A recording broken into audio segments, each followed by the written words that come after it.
أسوأ شيء يمكن يصير عند شركة تنتج أفلام إنه بدل ما ترفع دعايتها على الإنترنت ترفع الفيلم كامل وبعدين تنتبه وتحذفه. ونتكلم أيضا على HTC والضياع اللي هم فيه تسريح حوالي ربع القوة العاملة. ونتكلم أيضا عن بق محتمل في جوالات سامسونج. ولا ننسى نتكلم على هواوي ونيتهم أنه يحطوا السماعات في الساعة.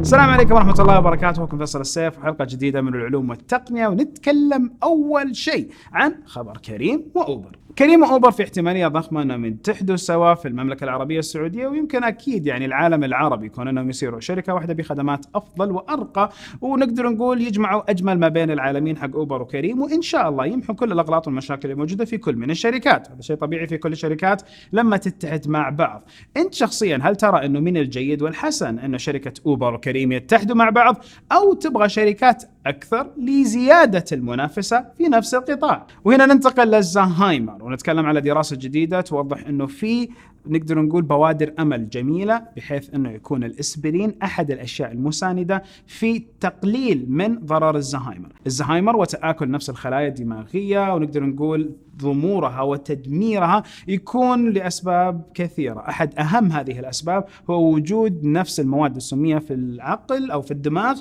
اللي الجسم ما يقدر يطردها، وهذا السبب اللي قاعدين نحاول الباحثين يجدون ليش هذه المواد السمية ما تطلع، مما يسبب التأثر الخلايا، مما يسبب أن الذاكرة والأشياء تروح، وذاكرة الشخص تقعد تتلاشى، وقدرته على إمكانية الحركات أيضا يمكن تروح مع الوقت. فالإسبرين يمكن أنه يساعد، بحيث أنه الإسبرين يعتبر أحد المواد المحفزة في الدماغ، هذا الشيء اللي وجدوه في البحث لإزالة هذه المواد السمية والتقليل من تواجدها في الدماغ. نتأمل أنه خلال 2 حسب هذا البحث يكون شيء مؤكد وأكيد لحل إن شاء الله دائم لمشكلة الزهايمر. وهنا ننتقل لخبر شركة سوني، لما يمكن المنتج الفيلم هو أكثر واحد انصدم، اللي أخرج الفيلم وضبطه، المفروض أنه هذا الفيلم ينزل بعد 2 شهر، وقاعد يتشوق لردود فعل الناس على نفس الدعاية التشويقية للفيلم. بدل ما ترتفع الدعاية التشويقية للفيلم تم رفع الفيلم كامل على اليوتيوب ونشره، وبعدين انتبهوا وبعدين شالوا الفيلم. طبعا الفيلم مهما كان انه ما هو بجد ضخم ولا شيء، هو تابع لشركة سوني للترفيه، وهذا الفيلم انفضح بكل ما تعنيه الكلمة من معنى، لأنه خلاص الناس المفروض أنه حملت نسخ من الفيلم وراحوا وشافوا وعملوا، وفي ناس كثير حتتحاسب. تتذكروا الحلقة الماضية إيش قلنا لكم؟ تشوف سوني لا زالت منافسة كبيرة في السوق ولا لا؟ تخيلوا 51% منكم قال شوفهم متوسطين كذا. بالله تشوفهم متوسطين؟ سوني وضعهم غريب. أحب شركة سوني وأجهزتها وابتكاراتها، ولكن اللي يصير شيء مو متوقع في الشركة مع الأحداث الكثيرة اللي قاعدة تصير. يمكن يطلع الجوال وينباع في السوق وهم ما دروا، ما ندري. فننتظر كمان الطاعة القادمة لشركة سوني مع محبتي واحترامي لسوني. واضح أن الوضع في الحلقة هذه كله مشاكل. فروح للبحث اللي نفس الباحثين أكدوا فيه أنه الجوالات لا تسمع لنا، وميكروفونات الجوالات ما هي بشكل دائم شغالة عشان تسمع لنا وتسمع أخبارنا وتحاول تبني دعايات وما دعايات من الالجوريثمز وتبثها لنا أثناء تصفحنا للمواقع وشبكات التواصل الاجتماعي. فالدراسة أكدت أنه هذا الشيء أبدا ما يصير بالجوال، بل أنه الشيء اللي احتمالية أكبر أنه يصير في الجوال أنه الجوالات تشوفنا. نعم، الكاميرات شغالة والكاميرات تصور والكاميرات تقدر تحلل بعض الأشياء، وهذه الأشياء اللي تحللها منها تصير في أثر على المحتوى اللي أنت تشاهده والدعايات وكل شيء من جدكم. فأوكي، نتكلم على في فيديو سويته زمان اسمه أشوفك من كاميرتك. هذا كان على قطاع نفس الحاسبات. هل تتوقعوا لو سويت هذا الفيديو على قطاع الجوالات حنلاقي بالفعل أقدر أشوفك من جوالك من كاميرا جوالك ولا لا؟ وعلى طاري الاستماع، دائما لما انت تقعد تنادي أليكسا ولا تقعد تنادي سيري ولا تقعد تنادي جوجل تلاقيهم ما يقعدوا يسمعوا لك، بس لما ما تبغاهم تقول كلمة كذا ولا كذا تشبه تجي المصيبة. فنتكلم على نفس البرلمان البريطاني، وأحد المسؤولين عن الدفاع البريطاني لما كان قاعد يتكلم على المشكلة قاعدة تصير في سوريا، الله رب العالمين يفرجها. نتكلم على سوريا اللي بالإنجليزي سيريا، فكان يقول سيريا وقاعد يسولف طبيعي، إلا سيري ما شاء الله هذه اللي فهمتها وحسبت سيري. فسيري ما شاء الله بحثت في الموضوع وقاعدة تجاوب في الحلقة أو تجاوب في نفس البرلمان، مما أحرج الرجل، ولكن بكل ذكاء قال إنه نعم هذا البرلمان، وفي العادة إنه نشوف ناس تقعد تعاند وتسوي كونفليكت كونفليكت او نقدر نقول هاكلينج في نفس المنصه، ولكن هالمره التليفون هو اللي تدخل على نفس الكلمه حقتي. فيبغانا ننتظر ونشوف كم مره تتوقع سيري ايضا يمكن تخرب عليكم اجتماعكم مع من تحبون. اذا قلنا بالعربي يمكن نادر هذا الشيء يصير، فبالانجليزي اتوقع هذا الشيء حيصير اكثر. او على فكره المشاكل اللي موجوده في سيري وبالايفون ما تعتبر شيء قدام المشاكل اللي تواجه كبار شركات الصين.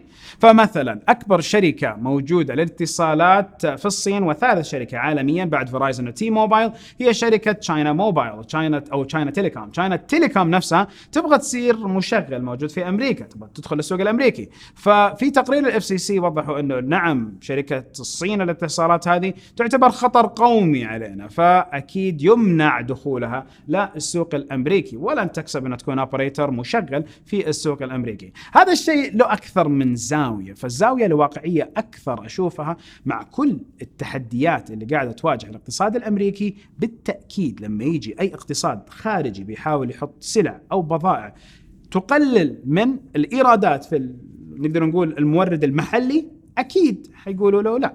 فمثلا نتكلم على تيليكوم، تشاينا تيليكوم قالوا لها لا. وايضا نتكلم على ZTE اللي اصلا ممنوعه من البيع او موقفه فتره طويله في امريكا، الحين سمحوا لهم انهم يمارسوا اعمالهم بحكم جديد، ولكن مو بنفس الكفاءه الاولى، وايضا تحت الكثير من القيود. فانت تتكلم عن هواوي ممنوعه بشكل كامل او بشكل او باخر من نفس امريكا، انسحبوا من السوق. نتكلم على تشاينا تيليكوم ما حيقدروا يدخلوا السوق الامريكي. نتكلم ايضا على ZTE حيشتغل بشكل متواضع. اكيد اذا انت بتاثر على الاقتصاد الامريكي ما يحق لك تدخل لا الاقتصاد او اي دوله، يعني انت متاثر من اقتصاد الدوله، ليش انت تدخل وتخرب عليهم اكثر ما الوضع سيء عندهم؟ والصينيين بالفعل قاعدين ياخذوا ويتحكموا في السوق كامل، بل انه الصينيين مؤثرين على السوق وماخذينه بشكل كبير عالميا. وعلى فكره الحلقه الماضيه احنا سالناكم اذا اليابانيين هم اللي مسيطرين على السوق، ونقدر نقول انه لا 70% قالوها. اذا سالناكم الحين الصينيين هل تجد انه هم اللي مسيطرين على السوق العالمي في التكنولوجيا وفي الابتكارات ولا لا؟ وش رايكم؟ ونستمر مع نفس الصينيين، نتكلم على ساعة ذكية متوقع صدورها أو الإعلان عنها من شركة هواوي. هواوي يمكن يطلعوا ساعة تدمج فيها السماعات كفكرة جيدة وجديدة، ما أدري هالفكرة بتنجح ولا لا. طبعا نتكلم على الساعة أكيد حتكون بلكي فكبيرة ضخمة كذا، كون إنه نفس السماعات ستدمج في نفس تركيبة السوار، الجزئية اللي بين الساعة الفعلية وبين السوار هنا حيكون في حسب نفس براءة الاختراع اللي قدموا لها وبراءة التصميم اللي قدموا لها نفس هواوي، حيكون هنا مدمج السماعات. إذا صار هذا الشيء يمكن تكون فكرة جديدة، يمكن تلاقي نفسك تمشي تهرول تركض وطاحت واحدة من السماعات، ما تدري، أنا مجرد قاعد أفكر. أو أيضا يمكن تكون فكرة ثورية وتنجح بشكل جدا كبير. ننتظر ونشوف. ولكن كفاية كلام عن الصينيين، خلينا نروح للتايوانيين. أمرهم يحزن ووضعهم يحزن لما نتكلم على شركة HTC ومتوقع خسائر أضخم وأضخم ل HTC. 2 جون تكلمت شركة HTC عن أرباح متوقعة قريبة وتغير جدا كبير في نفس الشركة. بعد 20 يوم تقريبا يعلنوا عن كثير من، أو لا بعد 25 يوم يعلنوا عن حوالي 1500 وظيفة يتم إلغائها عندهم في الشركة، حوالي 20% من القوى العاملة في نفس الشركة. HTC كشركة تايوانية قاعدة تواجه أمر جدا صعب. لو نتذكر عام 2013 كانت في زخم جدا عالي وفي قوة جدا كبيرة، كانت تجيب أفضل ممثلين للدعايات، وكانوا يتكلموا على The Happy Phone Company Happy Telecom Company HTC. فهذا الشيء اللي الحين نشوفها it's a very unhappy phone company، شركة أبدا ما هي مبسوطة. 2010 كانوا بالفعل رقم 1 في أمريكا. ونتكلم HTC الحين إيش تعني؟ هوربل، لا مو هوربل أبدا، مو هوربل، نتكلم على حزين تيليكوم. اي فHTC حاليا تعني هازين تيليكوم كومباني، شركة تيليكوم حزينة. حزين كلمة إنجليزية؟ المهم رجال ركب. خبر اللي بعده. واضح ان حلقة اليوم جدا مختصرة ورايقة وهادية، وكل الاخبار موصلة مع بعض، حسستني انه يمكن خبرين 3 في كل الحلقة. فنروح للخبر الاخير ونتكلم على مشكلة متوقعة تكون موجودة في جوالات سامسونج من ناحية الرسائل والتطبيق الرسمي للSMS في جوالات سامسونج. ما في إثبات إلى الحين بشكل كامل. شركة تي موبايل مع بعض المستخدمين اللي واجهوا هذه المشكلة قالوا إنه هذه المشكلة مش من عند شركة نفس تي موبايل، ولكن شركة سامسونج لما جاها الشكاوي قالوا سنبحث في الموضوع ونشوفه. المشكلة ما فيها إنه يصير بعض الصور من ألبومك يتم إرسالها لناس عن طريق رسائل الSMS. كويس إنه عندنا الSMS أبدا مو مشهور، بل إنه الخدمة قلق موجودة هنا. فنتكلم على هذه الصور بتوصل لهم، وما حيكون في إثبات عندك في الألبوم أو في نفس تطبيق الرسائل إنه تم إرسال شيء. هنا تجي المعضلة، كيف في إثبات؟ إلى الحين ما في إثبات رسمي عن هذه المشكلة أيضا، إلا بعض الناس اللي جابوا وهم صور من ناس آخرين. الفكرة التحقيقات مستمرة ونشوف إذا بالفعل هتكون مشكلة ولا لا. في نهاية الحلقة وكل حلقة أو لا لحظة، النصيحة يقولوا إذا أنت عندك جوال سامسونج، هذا الموضوع إلى الحين ما أشوف إنه جدي، إنك تستخدم تطبيق الأندرويد الرسمي للرسائل. تعرفوا عندنا هنا في المملكة العربية السعودية لما يجي يطلعوا لك شيبس ليز في يستخدم خنزير، زيت خنزير، يقلوا بزيت الخنزير، تخيل يقلوا بزيت خنزير. الحين ما هم بلاقين لحقوا ذرة عشان يسووا ذات ذرة ويقلوا فيه البطاطس حقت ليز، يقولوا انه ليز تقلي بزيت الخنزير فاشتري بدائل. محمد هنا انبسط على السالفة. نهاية الحلقة، كل حلقة كانت حلقة خفيفة رايقة وجميلة، ونستمر بالشكل هذا ولا لا؟ سبحانك اللهم وبحمدك، أشهد أن لا إله إلا أنت، أستغفرك وأتوب إليك. السلام عليكم ورحمة الله وبركاته.